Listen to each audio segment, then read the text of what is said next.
Ake sibuke izinhlobo ezintathu zobungcwele ezishunyelwayo emabandleni namhlanje. Ziningi zikhona ezinye.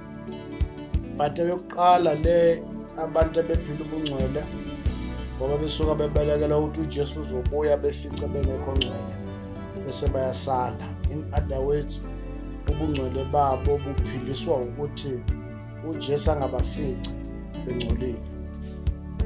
Bese kuthi inhlobo yesibili ilo hlobo lwabantu abaphila impilo engcwele ngoba bafuna ukusetshenziswa uNkulunkulu. Baze besho bathi philani kahle uNkulunkulu akwazi ukunisebenzisa.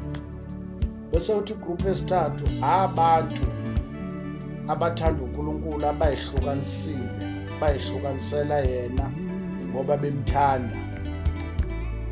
Uyabona le group yokuqala yabantu abathanda uNkulunkulu ngoba besaba ukusala uma uJesu ebuya. Basuka bengemthanda uNkulunkulu, ubungcwele babo abukho genuine. Ngenxa yokuthi uma kuwukuthi uJesu siyazi ukuthi uzobuya 100 years, ngeke babuphile ubungcwele. Bangalinda isikhathi sisondele sokubuya kwakhe bese baphila impilo engcwele. Uma ngathiwa mina nginonkosikazi usePitori, mina ngila eKZN, bese mesePitori ephila noma kanjani indlela athanda ukuphila ngayo, uma ezwa ukuthi ngiyabuya bese eyiqoqe ephila kahle, ngeke ngithi umkami uyiphethe kahle, akayiphathanga kahle. Ukuyiphatha kahle kwakhe kuncike ekuthenini ngoba uzwile ukuthi ngiyeza. Umuntu oyiphathe kahle woyiphethe kahle ngikhona noma ngingekho. Igroup yabantu besibili ile yabantu abafuna ukuphila impilo engcwele ngoba bathi ukuphila impilo engcwele kwenza usetshenziswa uNkulunkulu. That's not true. It's not even biblical ukuthi uNkulunkulu usebenzisa abantu abangcwele. Awungizwe kahle kule ngxanyana ngoba uma ungayizwanga uzoduka. uNkulunkulu akasebenzisa umuntu ongcwele, usebenzisa umuntu available.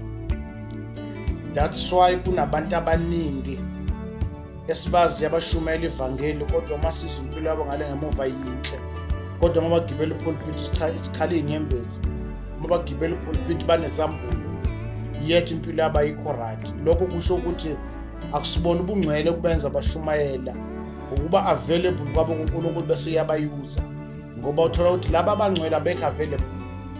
That's why Paul mechaza lesi statement uthi nami ngiyayigada ekushumayeleni kwami ivangeli ukuthi ngingabi isitepisi sokufaka abanye embusweni kanti mina ngiyokwaliwa. In other words, kungayenzeka uthola ukuthi unazo zambulo, abantu bayaphenduka, uthandazela abantu bephila, ushaya ichorus abantu babusiseke, ushumayela ulanda izambulo ezulwini ibeke emhlabeni, kodwa uthola ukuthi impilo yakhe ayikho right ngoba umuntu asimjudge ngokushumayela. Uthe uJesu niyobazi ngezithelo, abaziwa ngamavesi ngoba uyakwazi ukudweba ivesi kodwa impilo yakhe ingekho right. Awuphili ubungcwele ngoba uphilela ukushumayela. That's why uJesu ngelinye ilanga umatshela abafundi bebuya ebathumile bebuya bejabula uthi hey, yabona Jesu into yenzeke namhlanje uyazi. Amadimoni siwakhomande aphuma kwasanti Jesu no. Nijajuliswa into wrong. Ujabulelana ukuthi amagama enu alotshiwe encwadini yokuphila. Abantu akulotshwa amagama abo encwadini yokuphila abantu abanobudlelwano noma abantu ababuyisene noNkulunkulu, impilo yabo ingcwele, bephila impilo engcwele, igama labo liyalotshwa encwadini yokuphila. That's why uJesu ngelinye ilanga uthi uma ngeleli yasuku khona abantu abayofika bezinkini bathi inkosi sikhiphile amadimoni ngegama lakho, senza imangaliso ngegama lakho, sibaphilisile abantu ngegama lakho. Bese athi uJesu sukani la kimnini abenzi bekubi. Kuyasikhombisa lokho ukuthi lolo hlobo lwabantu laliyoba limemezela egameni likaJesu kodwa ubudlelwane noJesu banganabo. In other words, singajaji abantu ngokwamavesi nokushumayela nokuthandaza lelimi esengathi lokho khona okusho ukuthi impilo yomuntu ingcwele. uNkulunkulu akasebenzisa umuntu ongcwele, usebenzisa umuntu available. Angakusebenzisa udakwe ushaya ichorus lapha. Baningaka abafundisi sibaziyo abashumayela behlisa umlilo balethe deliverance kodwa bakhulelisa ingane emabandleni. Bangako sesabe beshaya izandla phezulu jikijiki simbono nesisu sithi hawo usho ukuthi inkathe esishaya izandla kade sishaya intambama ngapha isandla phinde sishaya ngapha. Bangako brother abakhulelisa intombi enkonzweni bese lokho beshumayela.